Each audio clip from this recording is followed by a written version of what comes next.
নদীর সাথে মানুষের গভীর মিতালি কথাটি যেন চির অম্লান।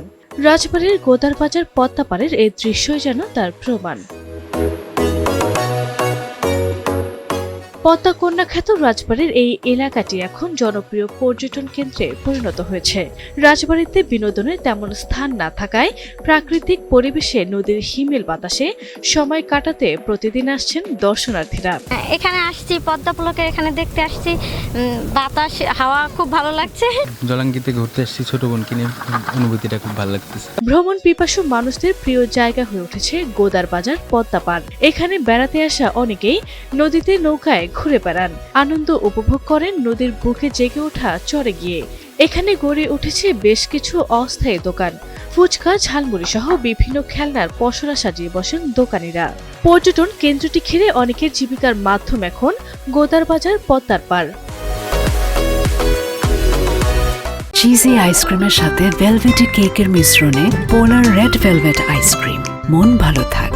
সম্প্রতি স্থানটিকে পর্যটনমুখী করতে রাজবাড়ী জেলা প্রশাসনের উদ্যোগে নির্মাণ করা হয়েছে পদ্মা পুলক, আই লাভ রাজবাড়ী, জলাঙ্গি ও জলকাব্য নামের 3টি স্থাপনা। এছাড়া বসার জন্য রয়েছে বেঞ্চ, গোলঘর, রয়েছে ওয়াশ ব্লক, শিশুদের জন্য রয়েছে দোলনা। প্রতিদিন বিকেল থেকে সন্ধ্যা পর্যন্ত এখানে ভিড় করেন হাজারো মানুষ।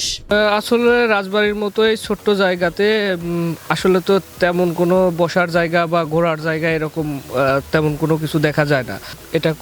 এটা করাতে এখানে যারা ঘুরতে আসছে অবশ্যই তাদের অনেকেরই ভালো লাগতেছে। শুক্রবার ও বিভিন্ন ছুটির দিনে পদ্মার পাড় যেন পরিণত হয় উৎসব মুখর জনসমুদ্রে। নদীর সৌন্দর্য বাড়াতে লাগানো হয়েছে কৃষ্ণচূড়া, রাধাচূড়া, রাধা ও বাহারি ফুলের গাছ। রাতে আলোকিত রাখতে স্থাপন করা হয়েছে সোলার লাইট। আমি মাঝে মাঝে পরিবারের সবাইকে নিয়ে এখানে আসি, দৃশ্যটা খুব ভালো লাগে। এটা খুবই সুন্দর লাগতেছে এবং এখানে আসলে মনে হয় যে ছুটির দিনে যারা ঘুরতে আসে আসলেই মনে হয় যে আজকে ছুটির দিন, আর এত মানুষের সমাগম এখানে হয়, দেখতে ভালো লাগে। আগে এতটা সমাগম ছিল না। গোদার বাজার পর্যটন কেন্দ্রটিকে আরো সুন্দর ও আকর্ষণীয় করে তোলার পরিকল্পনা রয়েছে প্রশাসনের। আমরা পদ্মার ধারটা জুড়ে পদ্মা পুলকে আমরা বিভিন্ন রকমের সৌন্দর্য বর্ধনকারী বৃক্ষ রোপণ করেছি। আমরা জলকাব্য বলে একটা ছোট জায়গা করেছি। প্রত্যেকটি কাজই এবং জলাঙ্গিও যেটি আমাদের নদীকে, প্রত্যেকটি কাজ আমরা নদীকে সামনে রেখে আমরা কাজগুলো করেছি। আমাদের মনে হয়েছে যে এই কাজগুলো করতে গিয়ে যেহেতু রাজবাড়িতে সাধারণ জনগণের বিনোদনের পর্যাপ্ত পরিমাণে স্পট নেই, এই যে বিস্তীর্ণ যে নদী পাড় সেটি হচ্ছে তাদের বিনোদনের জন্য অন্যরকম একটি মাত্রা তৈরি করতে পারে।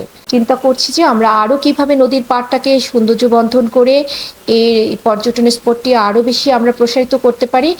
আমরা বিশ্বাস করি যে আমাদের রাজবাড়িতে এই যে নদী ভিত্তিক যে পর্যটনটি সেটি বিকশিত হওয়া জন্য একটি চমৎকার এবং একটি উজ্জ্বল সম্ভাবনা রাজবাড়ী জেলায় আছে। রাজবাড়ী পদ্মা পাড় এখন শুধু কেবল নদী নয়, মানুষের ভালোবাসা, বিনোদন আর স্বপ্নের এক মিলনস্থল। আরবি ইসলাম হিমু, এনটিভি অনলাইন।